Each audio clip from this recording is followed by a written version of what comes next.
हर साल फरवरी 1 तारीख को, चाहे वो संडे हो या मंडे, पार्लियामेंट में एक फाइल खोलती है। वो फाइल आपके पॉकेट से डायरेक्ट कनेक्शन रखता है।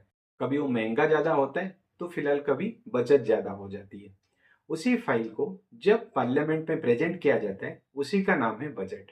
Hello everyone, welcome to today's video. आज के इस वीडियो में हम लोग समझेंगे बजट क्या होता है, बजट 2026 क्यों स्पेशल है, बजट का प्रोसेस क्या क्या है और एज एन इंडिविजुअल हम लोग क्या एक्सपेक्ट करना चाहिए बजट से। हर वीडियो की तरह ये वीडियो भी हम लोग सरफेस से नहीं, शुरुआत से शुरू करते हैं। पहले समझते हैं बजट क्या होता है।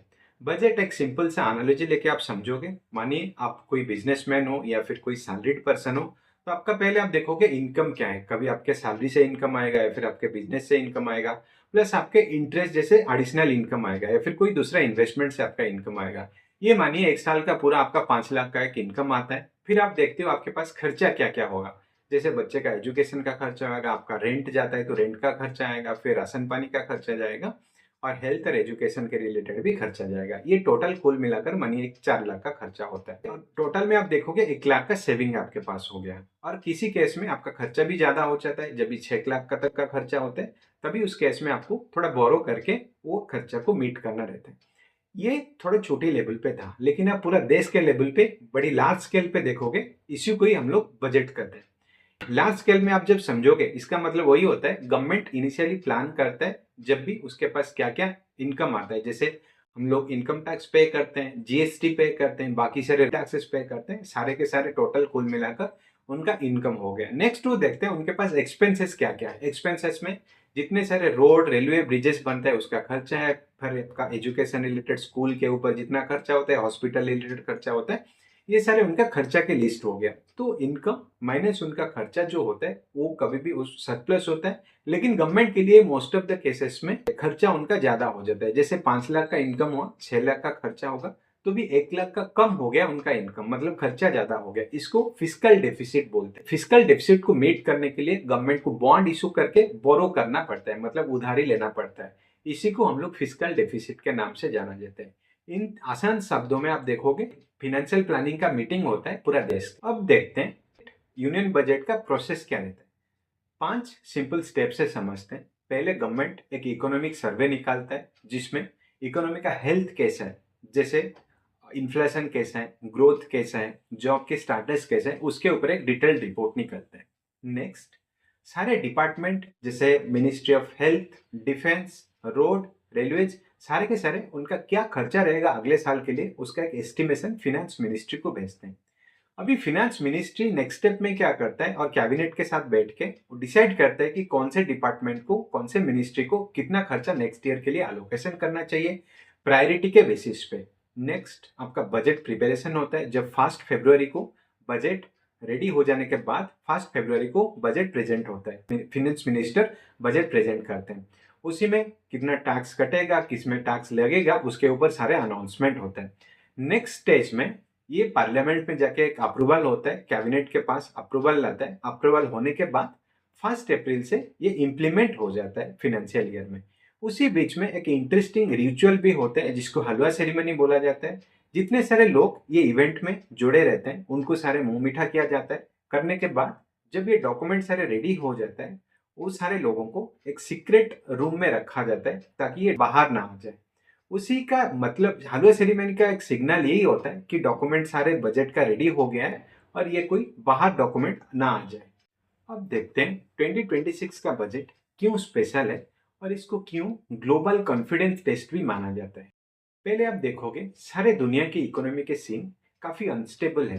ट्रम्प टैरिफ के कारण बिजनेस करना काफी डिफिकल्ट हो गया है। इंडिया में फॉरेन इन्वेस्टर का आउटफ्लो काफी ज्यादा हो रहा है, रुपी ऑल टाइम लो पे चल रहा है। इसी बीच में गवर्नमेंट जब 2026 का बजट प्रेजेंट करेगा, गवर्नमेंट को एक मैसेज देना चाहिए जिसमें जितने सारे ट्रेड शॉक्स है उसको हैंडल करने के साथ साथ गवर्नमेंट अपना डोमेस्टिक डिमांड और मैन्युफैक्चरिंग जो ग्रोथ है उसको स्ट्रॉन्ग करता है।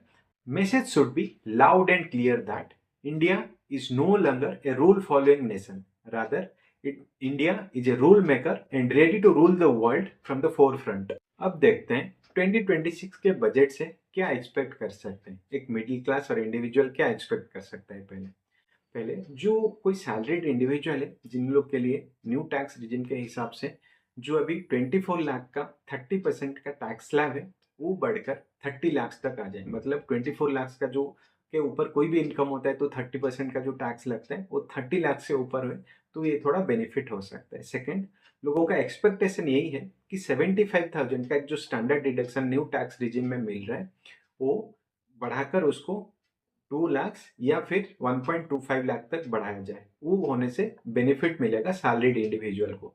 थर्ड, 80C 80D जो कि एक बिगेस्ट ड्रॉबैक है न्यू टैक्स रिजिम में जो अवेलेबल नहीं है, जिसमें आपका LIC PF और मेडिकल इंश्योरेंस जैसे प्रीमियम जिसका कॉस्ट सारे डिडक्शन जैसे मिलता था वो न्यू टैक्स रिजिम में नहीं है। उसको एक इंट्रोडक्शन का लोगों का एक्सपेक्टेशन है। फोर्थ, जो कि एक ICA institute of chartered accountant of India जिसने एक अच्छा एक सजेशन दे रखा है न्यू कपल टैक्सेशन, जिसमें हस्बैंड और वाइफ दोनों को टैक्सेशन का फाइलिंग का कंबाइंड एक बेनिफिट मिलना चाहिए। इसका मतलब वही हुआ कि दो इंडिविजुअल जिसे आप फाइल करोगे तो 4 लाख करके इनकम टैक्स फाइलिंग होता है, benefit basic tax exemption limit मिलता है। बट ये दोनों कंबाइंड होके फाइलिंग करेंगे तो इंडिविजुअल हम लोग को ऐसे बेनिफिट नहीं मिलेगा, लेकिन गवर्नमेंट को टैक्स जो इमेजिन होता है उसमें काफ़ी हेल्पफुल होएगा। ये काफ़ी बड़ा इंटरेस्टिंग प्रपोजल आया हुआ है, देखते हैं बजट में इसका क्या होता है।